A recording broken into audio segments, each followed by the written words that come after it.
Hello everyone. तो बच्चों finally NEET 2022 की एग्ज़ाम डेट डिक्लेयर हो चुकी है। रजिस्ट्रेशन प्रोसेस शुरू हो चुका है और 17 जुलाई को एग्ज़ामिनेशन प्रपोज्ड है हम सबके लिए। एग्ज़ामिनेशन की प्रिपरेशन हम लोग कर रहे हैं, बट कैसे करना चाहिए इन 100 डेज़ में, अगर आज से मैं काउंट करूं तो रफली कह सकते हैं हमारे पास 100 डेज़ के आसपास वक्त अभी भी बचा हुआ है नीट एग्जामिनेशन के लिए। तो बहुत दिनों से बच्चे मुझसे कहे बेसिक सर एक प्रॉपर प्लान, एक स्ट्रैटेजी कि अगले 100 डेज़ हमें कैसे लेकर चलना है, सिलेबस को कैसे मैनेज करना है, ये हमें एक बार पता चल जाए ताकि हम लोग उसके अकॉर्डिंग एक प्लान करके एक वेल मैनेज तरीके से स्ट्रैटेजी बना करके प्रिपरेशन करें, टाइम बाउंड होकर के पढ़ाई करें, एक टारगेट बना करके पढ़ाई करें, ताकि एग्जामिनेशन के आते आते हमारा फिजिक्स का प्रिपरेशन एकदम अप टू द मार्क हो जाए। तो 17 जुलाई जो हमारा एग्जामिनेशन डेट है वो 200 मिनट जो तुम एग्जामिनेशन दोगे फिजिक्स, केमिस्ट्री और बायोलॉजी, उन 200 मिनट में तुम अपना पूरे साल भर का परफॉर्मेंस तुम देकर के आओगे। उसी के बेस पर तुमको जज किया भी जाएगा। हालांकि मेरा पर्सनली ऐसा मानना नहीं है कि किसी भी इंसान के स्किल को, उसके टैलेंट को, उसकी पूरे पर्सनैलिटी को 200 मिनट में तुम नहीं नाप सकते, ऐसा मेरा मानना नहीं। बट एग्ज़ाम है, एग्ज़ाम का यही रीत है, यही रिवाज है, उसके साथ हमको चलना पड़ेगा। मेरे मानने से कुछ नहीं होता, ये मेरा पर्सनल मानना है, बट एग्जामिनेशन है, we have to score very very well. तो हम साल भर में जो भी पढ़े, जो भी किए, बस वो जो 200 मिनट तुम्हारे होंगे 17 जुलाई 2022 संडे दिन याद रख लो, वो 200 मिनट तुम्हारे जो होंगे वो तुम्हारे लिए शायद अब तक के बहुत इंपॉर्टेंट 200 मिनट्स में से एक होंगे, क्योंकि तुम्हारे करियर के लिए एक न्यू डायरेक्शन तुमको देगा। तुम बिलीव करो, सोचो, इमेजिन करो ना कि अगर वो 200 मिनट में तुम बेहतरीन परफॉर्मेंस दे दिए, बढ़िया से फिजिक्स कर लिया, केमिस्ट्री कर लिया, बायो कर लिया, तो तुम्हारी लाइफ में सडन चेंज कैसा होगा। बस जस्ट यू इमेजिन, तुमको अपने आप मोटिवेशन मिल जाएगा कि यार नहीं, हमें प्रिपरेशन करना चाहिए। तो वो 200 मिनट में तुम जो करोगे उसकी शुरुआत एक्चुअली होता क्या है कि हम एग्जामिनेशन में जब कोई क्वेश्चंस हम लोग लेते हैं तो हम तुम्हारी नॉलेज को उसको मेज़र किया जाता है। तो वो 200 मिनट में हम कितना अच्छा परफॉर्म करेंगे डिपेंड करेगा हम पूरे साल भर कैसे प्रिपरेशन करते हैं। मान लो तो पूरा साल निकल गया, अब तो कोई टाइम बस खास बचा नहीं है, बट ये 100 डेज़ जो हमारे पास अभी हैं, final 100 days before the NEET, इसमें हम जो कर सकते हैं, जितना अच्छे से अच्छा बेटर परफॉर्म कर सकते हैं वो हमें करना होगा। पास्ट में जो हुआ, क्या हुआ, फॉरगेट इट, उसको बदल नहीं सकते, we don't have time machine. जो है बस यही है, परफॉर्मेंस बढ़िया दो, खुद का बेस्ट दो, रिग्रेट मन में न रहे कि यार कर सकते थे मगर नहीं कर पाए। ठीक है, तो मैं तुमको आज ये बताऊंगा कि हम लोग कैसे अपने पढ़ाई को लेकर के चलेंगे। जैसा कि तुम सब जानते हो कि हम लोग इस चैनल पर जो नीट की प्रिपरेशन के लिए कोर्स शुरू किए हैं, 12th का हमारा सिलेबस शुरू हो गया है, चल रहा है। 11th में भी काफ़ी पोर्शन हम लोग कंप्लीट कर चुके हैं और अभी मैकेनिक्स कल कंप्लीट कर रहे थे, बाकी बहुत कुछ अभी 11th का बाकी है। तो अब ये आने वाले 100 दिनों में हमारा क्या स्ट्रेटेजी होगा, हमें कैसे प्लान करके चलना होगा, स्पीड, एक्यूरेसी कैसे मेंटेन करनी होगी, इन सब की बातों को बताऊंगा। सेक्शंस को तुम्हें कैसे लेके चलना होगा, टाइम तुम्हें कैसे देना होगा, 11th में क्या पढ़ना है, 12th में क्या पढ़ना है, क्या बहुत इंपॉर्टेंट है, क्या बिल्कुल भी नहीं छोड़ना है, बुक्स कौन कौन सी तुमको हेल्प लेनी पड़ेगी, प्रैक्टिस कैसे करोगे, ये पूरी बातों को समझाता हूँ मैं आज। और इन बातों को अच्छे से अगर आने वाले 100 डेज़ में तुम अप्लाई कर लिए तो बिलीव करो, फिजिक्स सेक्शन में 160 प्लस मार्क्स मैं हमेशा कहता हूँ, 160 प्लस मार्क्स फिजिक्स सेक्शन में आराम से स्कोर करके आओगे। बट उसके लिए उस 200 मिनट की शुरुआत यहाँ से अभी से होती है। हम कहते हैं कि 200 मिनट्स बहुत कम है, लेकिन उन 200 मिनट्स में तुमको परफॉर्म करने के लिए इतने दिन मिल रहे हैं कि तुम इतने दिन प्रिपरेशन करो और फिर वो 200 मिनट परफॉर्म करके आओ। तुम ज़िंदगी में कुछ भी करो, तुम्हें कहीं भी परफॉर्म करने के लिए कुछ ही वक्त मिलते हैं, पूरी ज़िंदगी नहीं मिलती है। हाँ, ये बात और है कि तुमको ज़िंदगी में बहुत अच्छा खासा टाइम खर्च करना होता है कुछ छोटे टाइम में परफॉर्मेंस देने के लिए। ठीक है, चलो इन सब बातों के साथ हम लोग शुरू करते हैं कि हमको क्या पढ़ना है, कैसे पढ़ना है, कैसे सिलेबस को प्लान करके चलना है। सबसे पहले तो सबको डेट अच्छे से याद है, अच्छे से याद होगा भी सबको। 17 जुलाई इज़ योर डी डे, है ना, यही तुम्हारा दिन है। इस दिन को तुमको अच्छे से याद रखना है और अपने एफर्ट को पूरा लगा देना है। टाइम तुमको देने होंगे टोटल 200 मिनट्स, 3 घंटे 20 मिनट इन लोगों ने तुम सब बच्चों को दिया है कि जाओ और जितना अच्छे से अच्छा परफॉर्म कर सकते हो अच्छा परफॉर्मेंस दे करके आओ। अब हम लोग प्रिपरेशन कैसे करें सर, बेहतर तरीके से कैसे करें, टाइम कम है, कैसे अच्छे से अच्छा परफॉर्म करें। सुनो, सबसे पहली बात तो सिलेबस को समझो। हमें 11th कैसे करना है, 12th कैसे करना है, हर सेक्शन को समझो।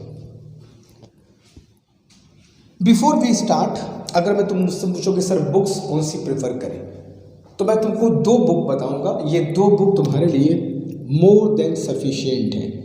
एक NCERT जो कि हमको बहुत थॉरोली अच्छे से पढ़ना है, और दूसरा SC वर्मा।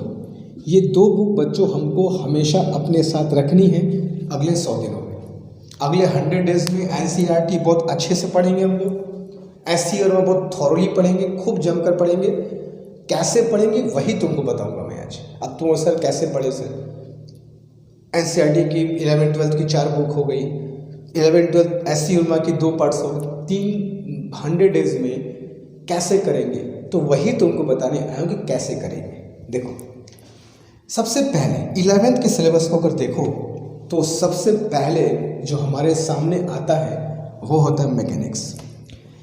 जब भी बच्चे क्लास 10th से 11th में जाते हैं तो बिलीव करो, अगर तुमको अच्छा टीचर नहीं मिला तो मैकेनिक्स के वजह से तुम्हारा पूरा फिजिक्स से मतलब रिश्ता ख़त्म कर देगा वो। अगर समझ में आ गई तो मतलब इससे प्यारा कोई है ही नहीं है, और अगर नहीं आई तो फिर पूरी फिजिक्स ही तुम्हारी खत्म कर देगा। Depends on teacher. अगर तुमको टीचर बढ़िया मिल गए तो फिर तुमको बहुत अच्छे से बात समझ में आएगी। मेरी पर्सनली बात करोगे तो मैकेनिक्स में सही बताऊँ तो देखो मेरा दिल बसता है, ठीक है, मेरा हार्ट सोल ये पूरा का पूरा मैकेनिक्स में मेरा जाता है। मुझे पर्सनली ये सेक्शन बहुत पसंद है। मतलब तुम बिलीव करोगे, मुझको ज़िंदगी भर कहोगे मैं ज़िंदगी में इसको पढ़ता रह सकता हूँ, पढ़ाता रह सकता हूँ, इतना मुझको ये पसंद है। लेकिन मुझको आज भी याद है, एक समय ऐसा भी था कि मैकेनिक्स की मुझको M भी नहीं आती थी। तुम बिलीव करोगे बिल्कुल नहीं आती थी, बट कुछ तरीके मैंने देखे, अप्लाई किए, और फिर जब इसको सीखा, देखा, जाना, तो फिर इतना ये ब्यूटीफुल मुझको लगा। मतलब इतना खूबसूरत तुम्हारा ये सेक्शन है, क्या बताऊँ। खैर छोड़, उसकी बात हम बाद में करेंगे। अभी फ़िलहाल नीट में हमको क्या करना है सर ये बताइए, ठीक है। मैकेनिक्स बहुत चैलेंजिंग सेक्शन है, बहुत तुम्हारा high focus, high concentration, high level का इंटरेस्ट डिमांड करता है। इंटरेस्ट सबसे इंपॉर्टेंट है। सिर्फ एग्जामिनेशन क्वालिफाई के नहीं पढ़ना, समझने के लिए पढ़ना है। तो high challenging subject, challenging section होगा ये। इसके न्यूमेरिकल्स तुमको बहुत अच्छे से करने होंगे। और सबसे जो इम्पोर्टेंट बात ध्यान रखना कि हम लोग जो सेक्शन 11th के, अच्छा एक बात और, 11th और 12th दोनों में हम लोग 100 डेज देने वाले हैं। 11th के पोर्शन में भी हम लोग 100 डेज देंगे और 12th के पोर्शन में भी हम लोग 100 डेज देंगे। अब तुम सोचोगे सर ऐसा कैसे, हाँ बस 200 दिन तो बचे नहीं है, 100 दिन बचे हैं। तो बच्चों 11th-12th की डेली क्लास आएगी, 11th की भी आएगी और उसी 12th की भी आएगी।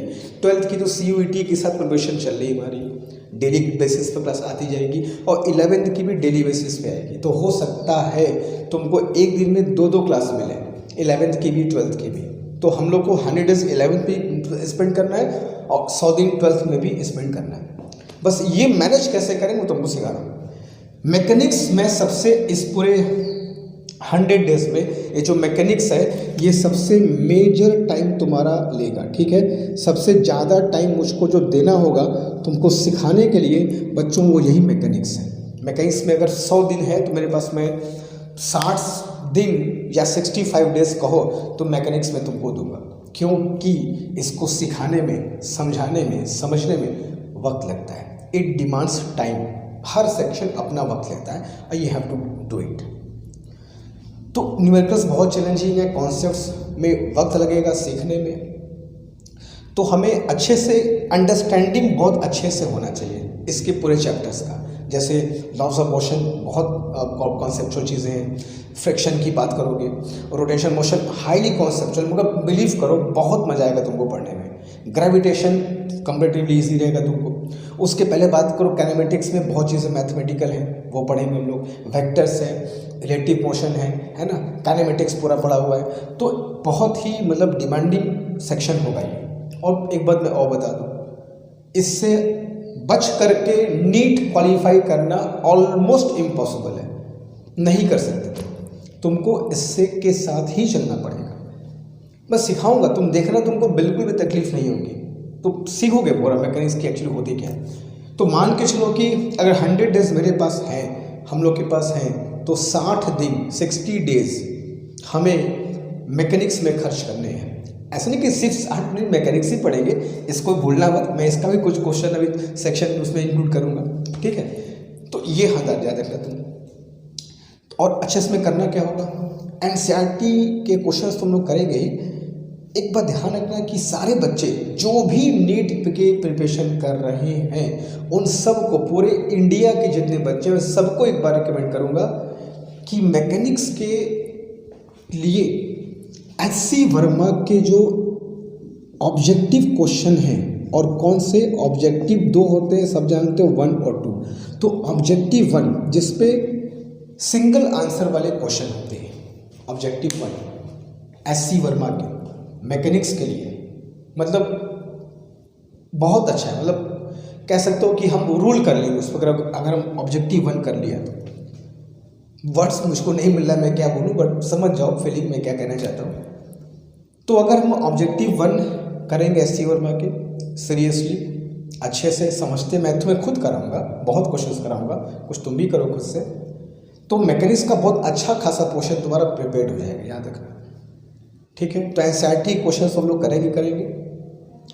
एच.सी. वर्मा के एक्सरसाइज की उतनी ज़रूरत नहीं है, एग्जाम्पल्स कुछ तुमको मैं कराऊंगा क्लास में, ऑब्जेक्टिव 1 भी तुमको कराऊंगा और कुछ तुमको अपने से करने होंगे, ठीक है। तो ऑब्जेक्टिव 1 तुमको करने होंगे एच.सी. वर्मा के, एनसीईआरटी एग्जाम्पल्स कुछ करने होंगे, और एच.सी. वर्मा के एग्जाम्पल्स भी करने होंगे ऑब्जेक्टिव के अलावा।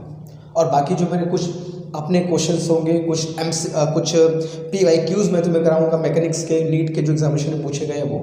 तो ये सब मिला जुला कर अगर प्रिपरेशन करेंगे, सीखते चलेंगे, तो बिलीव करो मैकेनिक्स में हम बहुत अच्छे से कमांड करेंगे। क्योंकि थोड़ा सा बायो के बच्चों को परेशान करता है, मैं जानता हूँ, समझता हूँ जिसको ये थोड़ा सा परेशान करता है, क्योंकि 10th से तुरंत 11th में जाकर के मुलाकात इससे होती है।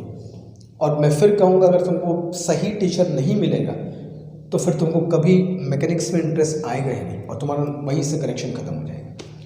तो इस तरीके से प्लान करके चलना होगा मैकेनिक्स सेक्शन को। और एक चीज़ और हमको इसमें जो करनी पड़ेगी वो है हाई प्रैक्टिस। ये जो सेक्शन है वो हाई प्रैक्टिस डिमांड करेगा। जितने अधिक से अधिक क्वेश्चंस तुम इसके प्रैक्टिस कर सकते हो, उतने अधिक से अधिक क्वेश्चन प्रैक्टिस करो। MCQs देख लो, जितने भी PYQ तुम्हारे आते हैं नीट में 10 साल के 8 साल के, सारे क्वेश्चंस देखो मैकेनिक्स से क्या क्या क्वेश्चंस पूछे गए, प्रैक्टिस करो, खूब प्रैक्टिस करो।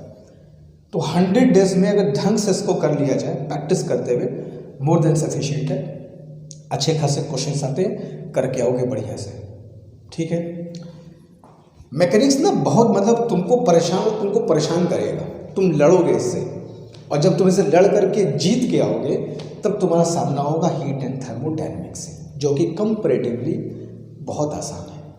क्वेश्चंस बहुत इजी आएंगे, उतने तुमको कॉन्सेप्चुअली परेशान नहीं करेंगे। बहुत कुछ फॉर्मूले बेस्ड क्वेश्चंस होंगे इस पे तुम्हारे, जैसे लॉस ऑफ थर्मोडायनेमिक्स की बात किया जाए, हीट इंजन्स की बात किया जाए, न्यूटन्स लॉ ऑफ कूलिंग जो कि आया था लास्ट ईयर तुम्हारे एग्जामिनेशन में, ये सब बहुत सिंपल स्ट्रेट फॉरवर्ड क्वेश्चंस हैं, मेथड्स हैं, फॉर्मूले हैं जो तुमको उतने परेशान नहीं करेंगे। किर्चॉफ्स लॉ है, स्टीफन्स लॉ है, ठीक है, कैलोरीमेट्री की बात हम इसमें करेंगे। तो heat and thermodynamics comparatively easy होगा। हाँ, इसमें एक बात ध्यान रखना, इसमें भी हमें एससी वर्मा के ऑब्जेक्टिव 1 तो करने ही करने हैं, ऑब्जेक्टिव 1 तो कराऊंगा, प्लस एक्सरसाइज के क्वेश्चन भी तुमको मैं इसमें कुछ कराऊंगा। तो हीट एंड थर्मोडायनेमिक्स में एससी वर्मा के ऑब्जेक्टिव 1 प्लस एक्सरसाइज के भी कुछ क्वेश्चन हमें करने होंगे। काफ़ी अच्छे क्वेश्चन हैं और वहाँ से बहुत क्वेश्चन पूछे जाते हैं, डेट क्वेश्चन बनते हैं। और प्रैक्टिस तो तुमको इसमें करनी होगी, जितनी अधिक प्रैक्टिस करोगे तुमको उतना फ़ायदा होगा, ठीक है। एक तुमको काइंड ऑफ रिलैक्स मिलेगा कि यार मैकेनिक्स खत्म होने के बाद थोड़ा सा चलो इजी सब्जेक्ट, इजी टॉपिक मेरे पास आया है और अच्छे से मन से करोगे, ठीक है। अच्छे खासे क्वेश्चन आते हैं, टाइम तुम्हारा क्वेश्चन कम लेगा, जब तुम क्वेश्चन सॉल्व करोगे it will take less time in comparison to the questions that you do in mechanics. तो टाइम भी वक्त कम लेगा, थोड़ा सा इजी होगा, फॉर्मूला बेस्ड क्वेश्चंस तुमको ठीक ठाक मिल जाएंगे। तो और ये सेक्शन बिल्कुल छोड़ना नहीं है। अगर कभी लगे कि मैकेनिक्स में यार कोई चैप्टर बहुत तंग कर रहा है, बहुत ज़्यादा वक्त ले रहा है, तो इन दैट केस देखा जाएगा, टाइम के हिसाब से मैनेज करेंगे।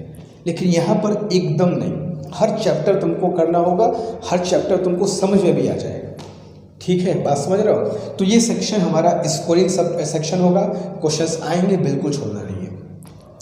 तो मेजर पार्ट हमारा मान लो 60 डेज यहाँ पे दे दिया, तो मान लो 20 डेज मुझको देना पड़ेगा हीट एंड थर्मोडायनेमिक्स में भी मुझको देना पड़ेगा, ठीक है। अब बचा हमारा wave motion and sound wave. इसके पहले के एग्जामिनेशन की बात करें 2021 में जो हुआ था, तो इस सेक्शन से क्वेश्चन बहुत कम पूछा गया था वेव मोशन और साउंड वेव से। But it doesn't mean, it does not make any sense कि यार 21 में नहीं आया तो बस 22 में भी नहीं आएगा। And it also does not make sense कि वहाँ नहीं आया तो इस बार भी आएगा, इस बार जरूर आएगा। ऐसा कोई सेंस लॉजिक नहीं होता, कुछ भी हो सकता है। हमको हर सेक्शन के लिए अच्छे से प्रिपेयर्ड होना चाहिए। अब वेव मोशन साउंड वेव में भी बहुत कॉन्सेप्ट तो अच्छे खासे हैं, इसमें कॉन्सेप्चुअल टॉपिक है, बट क्वेश्चंस तुमको फिर भी यहाँ आसान मिलेंगे। तो जैसे टॉपर्स इफेक्ट हो गया, बीट्स इन साउंड हो गया, ऑर्गन पाइप्स हो गए, तो ये सब क्वेश्चंस तुमको फॉर्मूला बेस्ड मिलेंगे। अगर ढंग से प्रैक्टिस किया, क्वेश्चंस पकड़ लिया, तो कम टाइम में तुम्हारे ढेर सारे क्वेश्चन सॉल्व हो जाएंगे। याद रखना बच्चों, अगर ये दो सेक्शन में मिला दूँ तो कम टाइम में ज़्यादा क्वेश्चन करने वाले सेक्शन है ये। अगर मैं इसके कंपेरिजन इसकी बात करूँ तो ये वक्त ज़्यादा लेगा, ये वक्त कम लेगा, लेकिन हम छोड़ नहीं सकते। हम इसको छोड़ दें तो हमें क्वेश्चंस बचेंगे क्या, हमें क्वेश्चंस छोड़ने नहीं, ठीक है। बट हमको जानना होगा कि इसमें ज़्यादा वक्त किसमें कम वक्त। तो इन दोनों सेक्शन से क्वेश्चन कंपैरेटिवली इजी आएंगे। अगर ढंग से क्वेश्चन को समझ लिए, कॉम्प्रीहेंड कर लिए, प्रैक्टिस बढ़िया से है, PYQ सॉल्व करके गए हो, करके आ जाओ, कोई दिक्कत नहीं है। हाँ, इससे प्रैक्टिस कहाँ से करनी होगी, स्पेशली साउंड वेव में, वेव मोशन और साउंड वेव में NCERT एकदम बढ़िया से करके जाना है, एकदम बढ़िया से। उसके बाद बिल्कुल क्वेश्चन तुमको नहीं आएगा। तो याद रखना कि साउंड वेव और वेव मोशन में NCERT हमको बहुत अच्छे से कवर करके जाना है। NCERT के एग्जाम्पल्स, NCERT के अंदर की थ्योरी, कॉन्सेप्ट्स, वो बहुत अच्छे से हमें कंप्लीट करना है, ठीक है। बाकी प्रैक्टिस तुमको मैं कराऊंगा, अलग अलग जगहों से मैं क्वेश्चन लेकर के आऊँगा, अलग अलग सोर्सेज से मैं क्वेश्चन लूँगा, रिसर्च करके देखूंगा कहाँ पर क्वेश्चंस कैसे आ सकते हैं और तुमको प्रोवाइड करूँगा। तो इसमें हम NCERT बहुत अच्छे से कवर करेंगे, प्लस मैं तुमको जो क्वेश्चन प्रैक्टिस कराऊंगा वो। बात समझ में आ रही है? तो इतना अगर कर लेंगे 11th का पोर्शन हमारा अच्छे से कंप्लीट हो जाएगा, ठीक है। अब मैं चलूँ अगर 12th के पोर्शन पे, तो मैंने कहा कि 12th के पोर्शन पे भी हमको 100 डेज देना होगा, क्योंकि हम लोग डेली दोनों पढ़ेंगे, 12th का भी 11th का भी। तो 100 दिन 11th के लिए भी और 100 दिन 12th के लिए भी बहुत बढ़िया से पढ़ेंगे। बट तुमको मेहनत करनी होगी, क्योंकि हो सकता है एक दिन में 2-2 लेक्चर तुमको मिले, 11th के भी 12th के भी। सुबह तुमको 11th का मिल गया, शाम को तुमको 12th का मिल गया, तो you have to do it, ठीक है। इसमें तुम भाग नहीं सकते। अच्छा, एक बात तुमको बताओ, इन जितना बोर्ड पे लिखा है 3 इधर 3 इधर, जो सबसे मतलब ज़्यादा स्कोरिंग तुमको, जिससे सबसे ज़्यादा क्वेश्चन मिलेंगे, वो तुम्हारा ये सेक्शन होगा, इलेक्ट्रोमैग्नेटिज्म। तुम्हारे क्लास 12th की NCERT का पार्ट 1 ये पूरा इलेक्ट्रोमैग्नेटिज्म है। इलेक्ट्रोस्टैटिक्स, इलेक्ट्रिक करंट्स, पूरा मैग्नेटिज्म, एसी, इंडक्शन और इलेक्ट्रोमैग्नेटिक वेव, ये पूरा तुम्हारा कंप्राइज करता है एक पार्ट एनसीईआरटी का, पार्ट 1 क्लास 12 का। और if I am not wrong and if I am recalling correctly, तो इसके तुम्हारे एग्जामिनेशन में 2021 में 20 क्वेश्चन आए थे, सिर्फ इलेक्ट्रोमैग्नेटिज्म से 20 क्वेश्चन आए थे इन 50। तो 50 में से 20 क्वेश्चन, समझ रहे हो, मतलब 40% तुम्हारे फिजिक्स का जो क्वेश्चन था वो इलेक्ट्रोमैग्नेटिज्म से था। इलेक्ट्रोस्टैटिक्स, इलेक्ट्रिक करंट और मैग्नेटिज्म, इंडक्शन, एसी के बहुत क्वेश्चन थे, एसी के अच्छे खासे क्वेश्चन थे जो पिछले एग्जाम हुआ था। तो ये सेक्शन में हमको क्लास 12 के इन तीनों सेक्शन में ये इलेक्ट्रोमैग्नेटिज्म हमारा बच्चों मेजर सेक्शन रहेगा। जैसे यहाँ मेजर सेक्शन हमारा क्या था, मैकेनिक्स, यहाँ पर रहेगा हमारा इलेक्ट्रोमैग्नेटिज्म।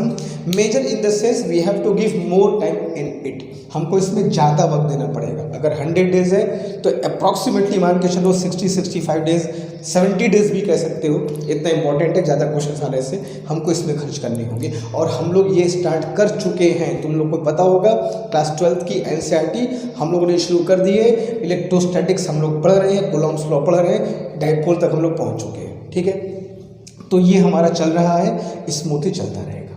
इलेक्ट्रिक करंट बहुत शानदार चैप्टर तुमको मिलेगा इसमें, इंडक्शन है, एसी है, मगर बहुत आसान क्वेश्चन आया था, मैं देखा तो बहुत आसान था, बट तुमको ये करना होगा। मैं तुमको एक बात बताऊं, इलेक्ट्रोमैग्नेटिज्म में जितने क्वेश्चन मैं तुमको कराऊंगा, जितने क्वेश्चन मैं तुम्हें कराऊंगा तुम्हारे कॉपी पर, बोर्ड पर, मोर देन सफिशिएंट होगा। तुम बस उतने क्वेश्चन करके चल देना, मैं तुमको गारंटी दे रहा हूँ कि तुम फोड़ करके एकदम होगे। सिर्फ वो क्वेश्चन जो मैं तुमको यहाँ पर बोर्ड पे कराऊंगा, वो क्वेश्चन मैं गारंटी लेता हूँ। 20 क्वेश्चन अगर आएगा ना, तो मैं तुमको हर बच्चे को बताऊँ, जो यहाँ पर मन से पढ़ेगा, मन से पढ़ना होगा, बस कॉपी नहीं करना होगा। 18 क्वेश्चन, 17 क्वेश्चन, 20 में तुम आराम से करके आओगे। जो बहुत मन लगा करेंगे 20 क्वेश्चन भी कर लोगे यार। सिर्फ वो जो मैं तुम्हें क्लास में कराऊंगा, वो यहाँ बोर्ड पर पे तुम जो प्रैक्टिस करोगे तो वो अलग बात है, क्योंकि मुझको ये बहुत अच्छे से पता है कि इसका हार्ट एंड सोल कहाँ पर पे है। नीट में ये इसमें से कहाँ से क्वेश्चन पूछते हैं, एसी में नीट का फेवरेट क्या है, इंडक्शन में नीट क्या फेवरेट क्या है, मैग्नेटिज्म में नीट कहाँ पे क्वेश्चन पूछता है, इलेक्ट्रिक करंट में नीट कहाँ क्वेश्चन पूछता है, ये बहुत अच्छे से मुझको पता है। तो जब मैं इसे क्वेश्चंस क्लास में कराऊंगा, वो अगर तुम कर लिए बोर्ड पे जो मैं लिखवाता हूँ, मोर देन सफिशिएंट है। बट अगर प्रैक्टिस करना हो तो प्रैक्टिस के लिए मैं तुमको फिर वही कहूँगा कि इसमें भी SC वर्मा के एग्जाम्पल्स प्लस ऑब्जेक्टिव अगर तुम पूरे इलेक्ट्रोमैग्नेटिज्म में कर लिए अच्छे से, अगर पूरा नहीं भी करते हो 50% भी इसके एग्जाम्पल्स ऑब्जेक्टिव कर लिए, कुछ तो मैं तुम्हें बोर्ड पे क्लास में कराऊंगा, जो बच्चे अगर वो तुमने खुद से कर लिया तो ये सेक्शन तुम्हारा बहुत अच्छे से प्रिपेयर्ड हो जाएगा। ठीक है, ये सेक्शन याद रखना कि लाइक मैकेनिक्स, ये भी थोड़ा सा चैलेंजिंग है, हाईली कॉन्सेप्चुअल है, मगर बहुत मजा आएगा तुमको इसको पढ़ने में। खूब बढ़िया से करोगे, खूब मजे से करोगे। ठीक है, और एनसीईआरटी के अगर थ्योरी बहुत अच्छे से पढ़ेंगे इसके हम लोग, बुक वगैरह अच्छे से पढ़ना। अच्छा एक बात और मैं देखो कहना फ्लो में भूल जा रहा हूँ बार, हमेशा एक बात तुमको मैं कहता हूँ ना, तुमको क्या कहता हूँ, तुमको टीचर कुछ जितना भी अच्छा मिल जाए, कितना भी तुमको भगवान आकर तुमको फिजिक्स पढ़ाना शुरू कर दे, लेकिन बुक्स ना तक कभी मत तोड़ना, बुक्स हमेशा पढ़ते रहना। कोई भी तुमको पढ़ाए, फिजिक्स, केमिस्ट्री, बायो, हमेशा बुक पढ़ते रहो। तो बुक्स हमेशा पढ़ते हैं ना, स्पेशली इलेक्ट्रोमैग्नेटिज्म का जो फर्स्ट पार्ट तुम्हारा है एनसीईआरटी क्लास 12 का, उसको थॉरली अच्छे से घर पे डेली बेसिस पे 1 पेज 2 पेज पढ़ना, समझना, कॉन्सेप्ट्स क्या कह रहा है, छोटी छोटी बातों को पकड़ना, मेहनत करोगे, छोटे छोटी चीज़ों से मेहनत होती है, एक दिन में नहीं होता, इट टेक्स टाइम। नीट का एग्जामिनेशन है, ये तुम्हारी भावनाओं का ख्याल नहीं करेगा, सिंपल तुमको बता दे रहा हूँ। तुम रोगे, गाओगे, चिल्लाओगे, नहीं हुआ, किसी को फर्क नहीं पड़ेगा। It does not care anybody's emotion. ये अपना समय लेता है, ये लेगा, इसके 1 साल चाहिए, 3 महीने चाहिए, ये लेगा। ठीक है, तो रेडी उसके लिए तैयार रहना पड़ेगा तुमको उसके लिए। तो समझ लो इस क्वेश्चन में हमको कैसे करना होगा, अच्छा खासा वक्त देना होगा, अंडरस्टैंडिंग बहुत जरूरी है। SC वर्मा के एग्जांपल्स बस ऑब्जेक्टिव करेंगे और प्रैक्टिस जो मैं तुम्हें क्लास में कराऊंगा वैसे क्वेश्चन ही तुमको करने हैं, एकदम क्लियर करके आओगे एनसीईआरटी के नीट के क्वेश्चन, ये गारंटी मेरा है। बट तुमको अपने तरफ से 100% एफर्ट देना होगा। आएंगे बात करते हैं ऑप्टिक्स की। ऑप्टिक्स की बात करोगे तो ऑप्टिक्स बच्चों रे ऑप्टिक्स और वे ऑप्टिक्स, मैं तुम्हें बताऊँ एकदम डंके की चोट पे तुमको बता रहा हूँ मैं। इसका जो वेव ऑप्टिक्स है, वेव ऑप्टिक्स के लिए तुम कुछ मत करना, सिर्फ क्लास में तुमको मैं जो बताऊंगा उसके अलावा एनसीईआरटी भी मत पढ़ना, नहीं तुमको जरूरत नहीं पड़ेगी। वेव ऑप्टिक्स में जितना मैं तुमको बताऊंगा, क्लास में पढ़ाऊंगा, क्वेश्चन कराऊंगा, more than sufficient will be there, क्योंकि मुझको पता है कि इसमें क्या टेक्निक है, कैसे तुमको समझाना है, और बहुत कम वक्त लेगा ये। दूसरा पार्ट जो होगा रे ऑप्टिक्स। रे ऑप्टिक्स में बच्चों प्रैक्टिस बहुत चाहिए होती है, क्योंकि रे ऑप्टिक्स में डायग्राम, रे डायग्राम बहुत इंपॉर्टेंस है, तो रे ऑप्टिक्स में प्रैक्टिस तुमको चाहिए होगी। इसके लिए भी हम लोग एनसीईआरटी क्वेश्चन ढेर सारे करें, एनसीईआरटी के एक्सरसाइज भी इसमें हम लोग करेंगे रे ऑप्टिक्स में। याद रखना वे ऑप्टिक्स ठीक है, अगर इसकी भी कर तो कोई दिक्कत नहीं है, लेकिन रे ऑप्टिक्स में एनसीईआरटी के एग्जाम्पल्स तो जो भी होंगे, एक्सरसाइज भी बहुत अच्छे से करना है, ठीक है। मैं जिसको इसको बोलो नोट करते चलना अच्छे से कि सर ने किस में एक्सरसाइज बोला, किस में एग्जाम्पल बोला, किस में खुद के क्वेश्चंस बोला है, वैसे ही करेंगे हम लोग, ठीक है। तो एनसीईआरटी के हमको एक्सरसाइज अच्छे से कर लेंगे, रे ऑप्टिक्स में डायग्राम समझने होंगे, और हो सकता है कि मैं कुछ चीज़ों को क्लास 10th से भी उठाऊंगा। तुम बिलीव करोगे क्लास 10th की भी कुछ चीज़ें पूछी जाती है रे ऑप्टिक्स में। अब तुमको सर ये अब क्या बोल रहे हैं, मैं क्वेश्चन दिखाऊंगा तुमको यार, तो हो सकता है कि मैं तुम्हें कुछ टॉपिक्स क्लास 10th के ही बताऊंगा रे ऑप्टिक्स के, जिससे क्वेश्चन थोड़े बहुत छोटे छोटे बनते हैं, जो तुम लोग को भूल गया होगा वो तुमको याद दिलाना होगा। तो बच्चों रे ऑप्टिक्स के लिए इस बात को ध्यान रखना कि एनसीईआरटी एग्जाम्पल्स, एनसीईआरटी एक्सरसाइज करनी है, डायग्राम पर विशेष ध्यान देना है और प्रैक्टिस करनी है। वे ऑप्टिक्स का जितना सर कराएंगे उतना कॉपी पर अच्छे से एकदम कवर कर देना है, दैट इज सफिशिएंट। फिर आते हैं अपने थर्ड पर, जिसका नाम मॉडर्न एंड सेमीकंडक्टर फिजिक्स।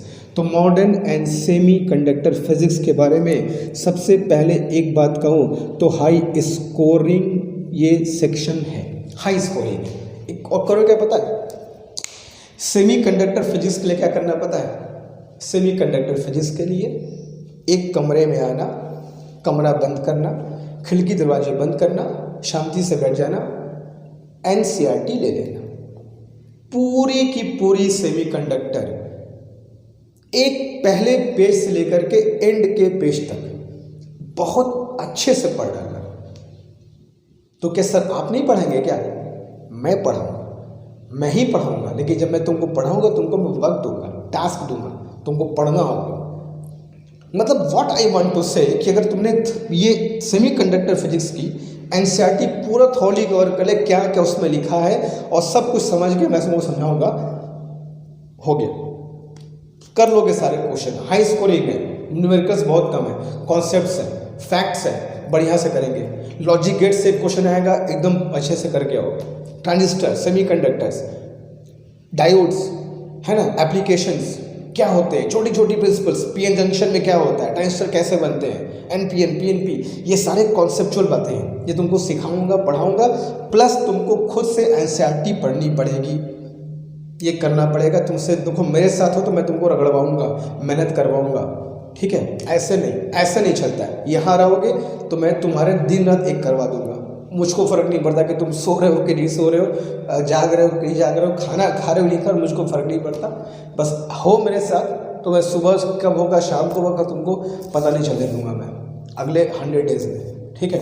तो ये अच्छे से कवर करेंगे एनसीईआरटी के साथ साथ, कुछ अलग से बताऊँगा मैं, वो भी नोट्स तुमको प्रोवाइड कराऊंगा, कर लोगे अच्छे से।